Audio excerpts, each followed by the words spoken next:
It's very kind of you to have here. And actually, who I've lost somewhere. I'll bring that back there.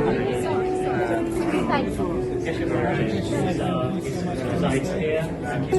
Special time. Writes lots of books. Well, I was going to say, actually, I've been doing a lot of Gita for me over the last few weeks. It's been giving me enormous strength.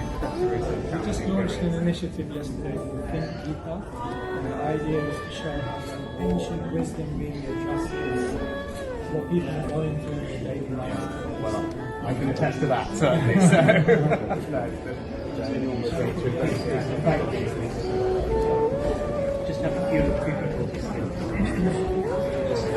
I get. Yes.